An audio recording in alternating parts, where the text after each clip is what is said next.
Thank you po. Thank you. Thank you and good afternoon to everybody. Allow me to introduce the legal staff which prepared these referrals to the Ombudsman. First, I'd like to my Chief of Staff, Attorney Rambi Rojas, then Attorney Jama Villamor, Attorney R.S. Mantos. They are volunteer lawyers. Then, with much help, 8 lawyers from the Public Attorney's Office, as detailed to us by Chief Presida Acosta, and they are Attorney Nazario Mancaro Jr., Attorney Demeter Huerta, Attorney Giancarlo S. Lopez, Attorney Marlo Dong Tahon, Attorney Alan Paul Mariano, Attorney Jeffrey Hilario, Attorney Lourdes Ada Soreta, and lastly, Attorney Hamor Tremor. They were assigned to us 10 days ago, and these are the results. And we thank the PAO for this, for the augmentation of our legal staff, because you only have the 3 lawyers. And we are on our 44th day of creation. Thank you. Can we give them a round of applause? Thank you. Pula.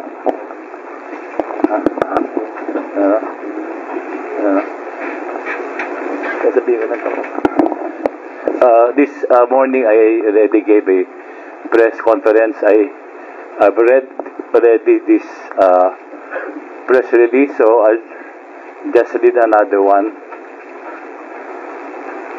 The Independent Commission for Infrastructure, ICI, has submitted interim report and recommendation number 2025-002 to the Office of the Ombudsman, following an investigation into alleged large-scale corruption and fund diversion within the Department of Public Works and Highways Flood Control Program. The inquiry launched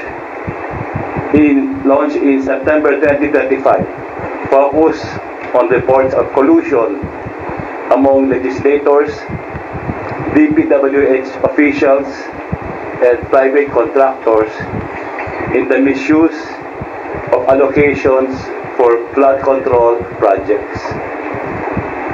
Based on the sworn statements and corroborating evidence provided by former DPWH officials, Engineer Henry Alcantara, Engineer Bryce Erickson Hernandez, and Engineer J.P. Mendoza, the Commission uncovered an alleged systematic kickback scheme in which legislators acting as project proponents inserted flood control projects into the National Expenditure Program, or NEP, and the House General Appropriations Bill, also called SGAB, and the General Appropriations Act, or GAA, in exchange for commission ranging from 20% to 30% of the project cost. Payments were reportedly coursed through DPWH engineers and cooperating contractors to secure projects and awards and facilitate the release. According to the former DPWH officials, this scheme resulted in inflated project costs, substandard implementation, and the diversion of billions of pesos in public funds over several years. Among those implicated are Senators Joel Villanueva and Senator Jinggoy Estrada, former DPWH Undersecretary Roberto Bernardo, and Commissioner Audit Commissioner Mario Lipana. The alleged participation appears to constitute violations of Article 210 to 212 of the revised Penal Code on bribery and corruption of public officers. Sections 3B and 3C of the Public Act number 3019, known as the Anti-Graft and Corrupt Practices Act, and Section 2 of the Public Act number 7080, Plunder Law, given the magnitude of the funds involved. So I'll just state a little of what I said earlier. With this filing, we remain true to our commitment to the Filipino people. No one will be spared in this fight against corruption. Politicians and government officials will be investigated and charged by credible evidence. Those found responsible will face the consequences and held accountable under the rule of law. To aspiring criminals, crime will not and crime does not pay.